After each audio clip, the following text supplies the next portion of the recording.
IT organizations have long struggled to improve service levels to their customers without adding costs, reducing quality, or introducing risk. Today, this is even more critical to businesses with the effects of government regulations, globalization, mergers and acquisitions, and an intense competitive pressure. It's also impacting providers delivering software, platform, and infrastructure as a service. Companies today need a framework to manage their global change governance and maintaining sound processes to comply with government regulation and, of course, keeping their customers satisfied. Many are realizing they don't need to reinvent the wheel and are looking to industry-proven methodologies. One of these is ITIL. At the end of this session, you should be able to have a general understanding of the ITIL framework and its purpose, commonly used terms, and an idea as to if ITIL could be of the benefit to you and your organization. Welcome to ITIL Fundamentals. I'm Karina. And I'm Jessica. Today we'll be covering the fundamental concepts of ITIL framework, definitions, some key terms used, and a general overview. This session is tailored to those who are interested in learning the basics of ITIL. You may find yourself watching this video that in fact some of or many of the components are already in your IT organization. However, you may be just using a different vocabulary. That may be true, so let's get started. ITIL stands for Information Technology Infrastructure Library. ITIL is a non-proprietary approach for managing information technology services. It was developed in the late 1980s by a branch of the British government, OGC. It presents common terminology and best practice guidelines for how IT can provide better value to the business, providing optimal service provisioning at a justifiable cost. A few years back, the ITIL framework was redesigned from a process-based approach to a service lifecycle approach. Since being published, ITIL best practices have been adopted in thousands of IT organizations worldwide. There are 5 sets of books that are concerned with the IT service provision and managing of IT infrastructure. And the 5 volumes are ITIL Service Strategy, ITIL Service Design, ITIL Service Transition, ITIL Service Operation, and ITIL Continual Service Improvement. What can ITIL do for you? If you're the head of an IT organization, ITIL can help you reduce costs, increase quality, and decrease risk around your department's service delivery. It can help management's ability to improve their strategic decisions regarding what services to deliver to their customers, what services to discontinue, or what service to make further investments in. With ITIL, you can gain visibility to the total cost of ownership and utilization by assessing the full life cycle of the assets and services, not just the upfront cost. As an IT worker, it can help you become more productive and efficient in your day-to-day work by knowing what services are the most critical and important to the users. As a user of IT services, ITIL can enable easy-to-understand communications from your IT department and a clear set of expectations of service levels for each service consumed. Now that all sounds good, but how is it really done? Primarily, it's done by reporting and metrics, along with well-established and best practices processes and clear communications.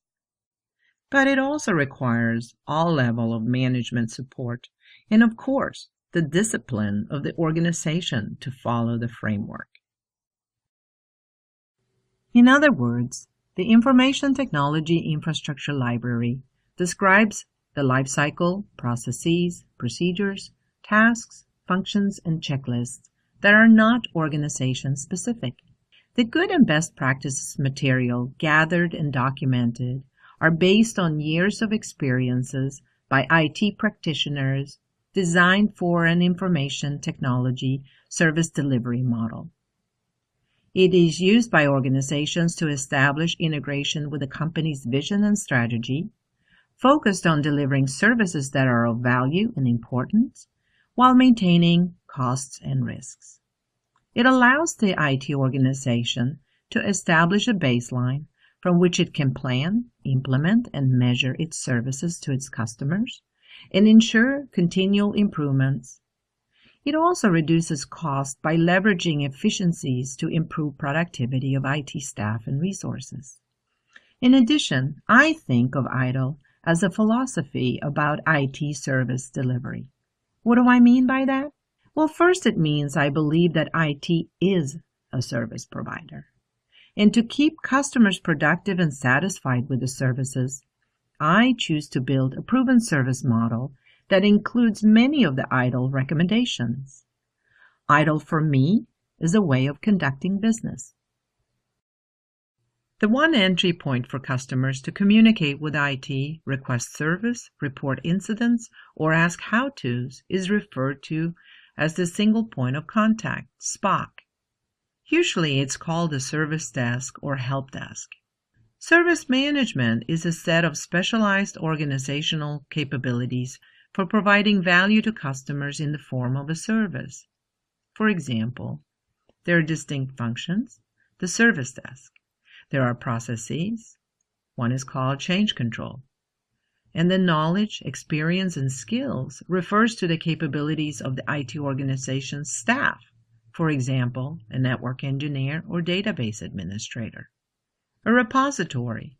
It could be as simple as a list containing the details of all the services delivered to customers by IT, and it's called a business service catalog. The purpose of this catalog is to help facilitate a more proactive service delivery to the customers, and it is also integrated with the service level agreements. There's a second catalog called Technical Service Catalog, and its purpose is to support the IT organization to ensure proper provisioning of its services to the customers, as well as understanding the relationships between service level agreements and the operational level agreements.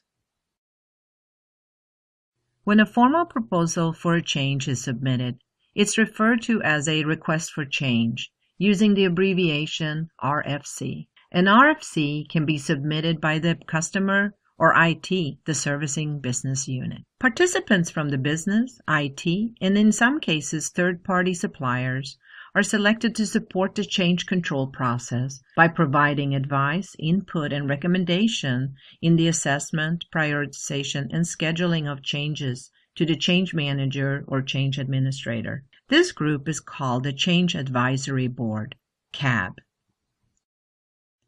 I mentioned earlier the term Service Level Agreement, SLA, and Operational Level Agreement, OLA.